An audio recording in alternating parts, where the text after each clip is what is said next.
Dennis Prager, a lot of jungle drums beating now about the potential of a massive escalation in this war in the Middle East because of these attacks killing Americans, because of Biden's comments, and because of Iran's general saber rattling. What do you feel about what is happening here? I don't believe Iran wants a hot war with the United States. I believe that Iran wants to use people to kill Israelis, to kill Americans, and see how far it can go. Thus far, it has been able to go pretty far, and there was a great Wall Street Journal editorial on this, that there is a sense that the American president is much more interested in avoiding conflict with Iran than in fighting back against Iran. So I don't predict a violent war with Iran. However, it is accurate to say that there is a world war now, and there has been for quite a while, between the West and those who hate the West. Iran hates the West. The Islamist world hates the West. Not every Muslim, the Islamist world as opposed to the Islamic world. And the people like Hamas hate the West. Israel is attacked for being an outpost of Western civilization in the Middle East. It's fascinating that that is an attack. One would think that that would be praise, since Western civilization has been the most decent civilization ever created in human history. But it is used as an attack by those who hate the West, the left, not liberals, the left, and the Islamists. And they are in alliance against Israel and the United States. All right, Cenk Uygur, I want to play a clip from this interview between Douglas Murray and Benjamin Netanyahu, where he talks about the war will take as long as it takes. Let's watch this. We have to win in Gaza. We have to achieve total victory.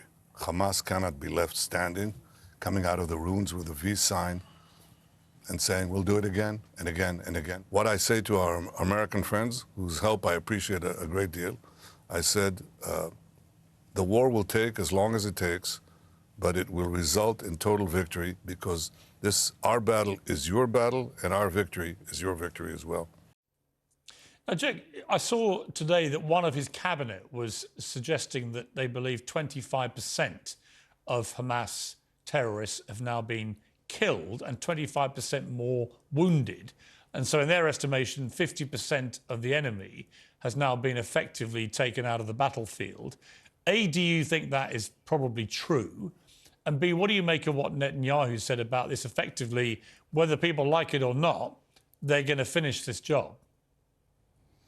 Yeah, so I'll address the propaganda first. There's no way of confirming any propaganda that comes out of Israel. Those are made-up numbers. But let's assume for a second that it was true. Okay, so you've taken out half of Hamas and killed 26,000 some odd people. Does that mean you're going to kill another 26,000? How many Palestinians is America supposed to help you murder for your nonsense objective, which never made any sense in the first place? Which leads me to the second part. Netanyahu says two absurd things. One is an effort to avoid accountability. He kept saying to Douglas over and over again, oh, in terms of what went wrong on me not defending Israel on October 7th when they needed the defense, not offense, not killing random innocent Palestinian civilians, but actual defense. He says, oh, we'll get to that accountability after the war. Well, okay, when is the war going to be over? He says, well, we have to have total victory. What does that mean? You have to kill every member of Hamas? Well, everybody knows that's impossible. So, oh, look at that. He set up an impossible standard for the war to be over so that it's never over and we never get any accountability. And finally, the idea that America should fight Israel's war for it is absurd. No, a hard no. We should send no money to Israel going forward to kill innocent Palestinians, or as long as they do the occupation. And now they're dragging us into a giant war in the Middle East that they're going to ask us to pay for, both in blood and treasure. There's no Americans that are actually in favor of that, other than neoconservatives that dragged us into Iraq and that debacle over there. So my answer to Netanyahu is a hard no. No way do I want to go to war with Iran to help your political career. Dennis Prager, do you think Benjamin Netanyahu is long for this world as the leader of Israel? Because he's so unpopular domestically. The polls have never been worse for him. You get a feeling of somebody where the war is almost his last stand as leader. And in a very cynical way, if he stays in it long enough and can claim victory over Hamas, that might be his only way of maintaining power. It's hard to imagine another Israeli leader acting differently. There is this perception in the West, and I'm neither a Netanyahu fan nor a Netanyahu opponent, but it is hard to imagine an Israeli leader who would say, you know, Hamas butchered our people on October 7th, raped our women, burned families alive, want to destroy us, want to kill every Jew that they can find, but we won't respond militarily. In Israel, there is virtual unanimity. There may be disgust with that man individually. I have no idea. The British kicked out Churchill after World War II. People are very fickle about their political leaders. So I have no interest in what the polls are. All I can tell you is I can't think of an Israeli leader who would be acting differently. Yeah, I think that's probably true. Cenk Uygur, I want to talk about this disturbing report which has come out about the United Nations Relief and Works Agency, where there were murmurings about potential involvement of some of their members in what happened.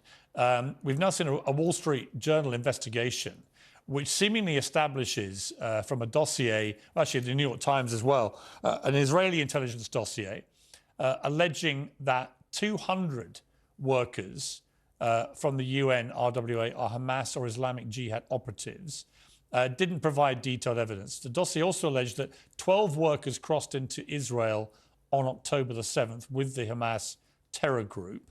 UNRWA has sacked 9 of those employees and says it's investigating. Another report by the Wall Street Journal, citing also Israeli intelligence dossier, alleges 1,200 of the UNRWA's 12,000 employees in Gaza have links to Hamas or Islamic Jihad. Now, I'm sure your first response will be, well, I'm not going to believe Israeli intelligence dossiers, but the fact that the UNRWA has already sacked 9 of these people suggests there's a clear problem there.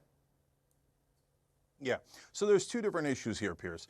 So first, you're right. I don't believe Israeli propaganda. They say, oh, trust us. There's hundreds of them. No, I don't trust you at all. The IDF and the Israeli government have an enormous track record of lying on almost every occasion related to this war. But okay, so you say there's 9 folks who've already been terminated, and that's fair, and that's definitely true. So obviously there must have been some evidence. Okay, great, fantastic. I want accountability. I don't want anybody involved in the October 7th attacks, and they've been fired. If you want to do a further investigation to see if anybody else was involved and you want to fire them, terrific, no problem.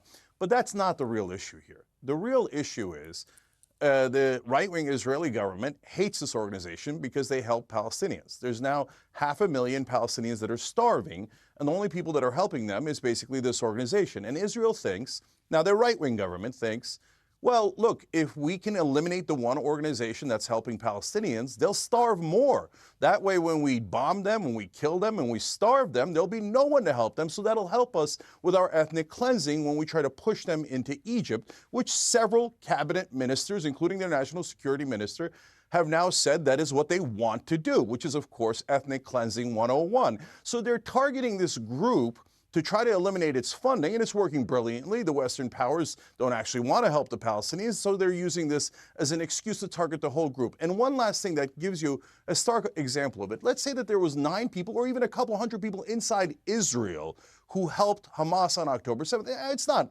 impossible. There could be collaborators, right? So does that mean we should get rid of funding for all of Israel? It's an absurd idea when you apply it to Israel, but somehow it's not absurd when you apply it to this organization from the United Nations. Of course it's absurd. They should keep the funding but fire anyone who was involved. Dennis Prager, your response to this story? Well, first, let me just say, the idea that Israel wants to starve the Palestinians is vile. It is another left-wing atrocity on language, like Israel is committing genocide. Genocide has been raped, like the word racism has been raped. Every decent term has been denuded of its meaning by people on the left, not by liberals, I always draw that distinction, but by people like Cenk. They have raped the word genocide, they have raped the word racism, they have raped the word sexual attack. All the evils have been removed from their context. Israel has no interest. There are 5 times more Palestinians today than there were in 1950. It is the worst, most ineffective genocide in the history of genocide. It is a vile smear. The United Nations stinks. The United States should leave the United Nations with every other democracy. It is a place where the Human Rights Commission has been headed by Iran, where you have Iran even heading the Women's Rights Commission. It is a terrible organization. The United Nations is to nations what the university has become to education. It has become a moral cesspool. It is time for America to leave. Cenk, your response finally. Yeah, I mean, this guy's hilarious. Did he say I rape words? Yes, you Okay. rape words. Well, I get- know you find that funny. It isn't funny. Yeah, I do. Yeah, I think, first of all, that what you've done then by your own definition is rape of the English language and rape of the word rape, let alone the fact that, of course, you say, oh, the left says racism. Anytime anybody criticizes Israel, what do you guys all say? Anti-Semitism. Have you raped that word? That's not true. That's a lie. We say it about those never, who want to destroy Israel, not Oh, criticize yeah, Israel. yeah. It is a complete lie. Okay, so let me address the United Nations. Sure. So look, the United Nations is all of the nations. And right-wingers like Dennis don't want us to work with all of the nations. They don't like peace. They don't like the world community. They say, we're the ones who are right. We're the good guys. And Netanyahu said this in the interview that you display. We're the good guys. They're the axis of evil. And what is the only answer for evil? War. So, and that's another thing that the United Nations is trying to prevent, war. And so the neoconservatives like Dennis Prager and others go, no. Oh, United Nations, people working together, we hate that. People that have different opinions than us, we hate that. People who are for peace, we hate that. The only answer is war. Of course they don't like the United Nations. So what are we supposed to do? Not have a United Nations? We're all just supposed to hate each other forever, never work together, don't even coordinate, don't even communicate? Just go to war forever and ever? This is insanity. And by the way, end the occupation. I'm the only candidate that wants to end the funding for Israel, not just for this war, but for the occupation, which is the core evil, to use the words of Dennis Prager. And it is an indisputable evil that Israel's doing there. And Israel doesn't have to do it. I believe Israel can be a great and peaceful and flourishing country, but they must end the occupation. JenkForAmerica.com. Okay, but let's just focus on where we left off last time. I interviewed you 4 days after the appalling terror attacks of October the 7th, when emotions were very raw. And I asked you directly then about what you felt would be a proportionate response by Israel to what Hamas did on that terrible day. And this is what you said. Frankly, I don't believe in proportionate response to terrorism. I believe that the way that you stop terrorism is with wildly disproportionate response. That doesn't mean in terms of targeting civilians. It means in terms of killing as many terrorists as humanly possible. So my question is today, what is the going rate today for human lives? I mean, 2014 was a great year for Ben Shapiro. 88 Israelis were died, and there was 2,329 Palestinians killed on the other side. That is one Israeli for 27 Palestinians. That is a very good exchange rate. What I'm saying is, what is the exchange rate for today? You guys will be happy. So that was Bassem Youssef's response to you saying, effectively, when you deal with terrorism, there should be no sense of proportion. First of all, your response to what he said there. Listen, Bassem is a very smart guy, and I don't think that sarcasm or bad analogies or moral equivalence are really substitutes for realism or moral clarity about situations like fighting terrorism. No one wants civilians to die, except for Hamas. Hamas actually does want civilians to die, but nobody rejoices when civilians die. No one is looking for an exchange rate of death for death. The point that I was making is that when you are talking about, for example, legal proportionality in terms of just war, what you're talking is about proportionality to achieve your target. There is no actual math that goes into a war where you say, if a certain number of people die on this side versus a certain number of people die on that side, therefore the war is unjust. That's not exactly how war works. War is geared toward achieving a certain goal. Achieving that goal, if it is a moral goal, is moral. And then the question is, what is the minimum amount of force that you need to use in order to achieve that goal? That's what we were talking about when we talk about proportionality. When you're fighting a war like Israel is currently fighting in the Gaza Strip, in which Hamas has embedded itself in virtually every area of life, in civilian neighborhoods, in schools, in beneath cemeteries. When you see Hamas do this sort of stuff, the question is, what level of force must Israel use in order to extirpate that terrorist presence and that terrorist threat? And frankly, Israel would love to do that with a minimum of both Palestinian death and Israeli death, considering that more than 200 Israeli soldiers have been killed in the Gaza Strip. I mean, I'm 1 degree removed from 3 of the soldiers who've been killed in the Gaza Strip. For Israel, that's a heavy burden. Beyond that, Israel has no interest in mass killing of Palestinians. They were perfectly happy to leave the Gaza Strip completely alone, despite heavy rocket fire, for full-on 20 years, from 2005 all the way up till 2023. It's 18 years. And Israel did not participate in, for example, the kind of action that you are seeing, which is a direct result of October 7th. The goal for Israel is to extirpate Hamas. All of this could be over literally tomorrow. And by the way, every day since October 7th, if the leaders of Hamas walked out, held their hands up, took deportation. We're not even talking about an Israeli jail. There's probably a deal on the table right now for Hamas leaders to actually be sent just to some third-party country. If they were to surrender the hostages, surrender power, and leave, this war would be over like immediately. Okay, well, let me take Hamas you up. will not do that. They've been firing rockets into Tel Aviv literally this week. Right, let me take you up on that, because I don't think it would end that way, because I think the trouble with what's been going on since we last spoke in terms of proportion is, I saw a BBC report yesterday that the UN were reporting that 19,000 children in Gaza have now been orphaned. Another 10,000 children are reported by the Hamas-run Palestinian Health Authority have been killed. 50 to 60% of Gazan buildings have been severely damaged or completely destroyed. And I don't see any nearness to the end of this, because by Israel's own numbers, they've only killed, if you believe their numbers, and I'm not quite sure how they know this, under 10,000 Hamas terrorists. That means that, 2/3 of the Hamas terrorists are still to be taken out. So this could go on for many months, maybe a year, and those numbers of civilians being killed will exponentially rise, and the devastation in Gaza will reach a point where there is no real Gaza left. And I don't understand here, Ben, what the end game is for Israel. I'm not even sure they've worked it out themselves, other than to just obliterate everything in what many see as an overreaction to what happened by a superpower that hasn't thought through the consequences of taking out the whole of Gaza. It's certainly hard to deem an overreaction to the murder of 1,200 of your citizens and more than 100 hostages still being kept by a terror group in destroying buildings, for example.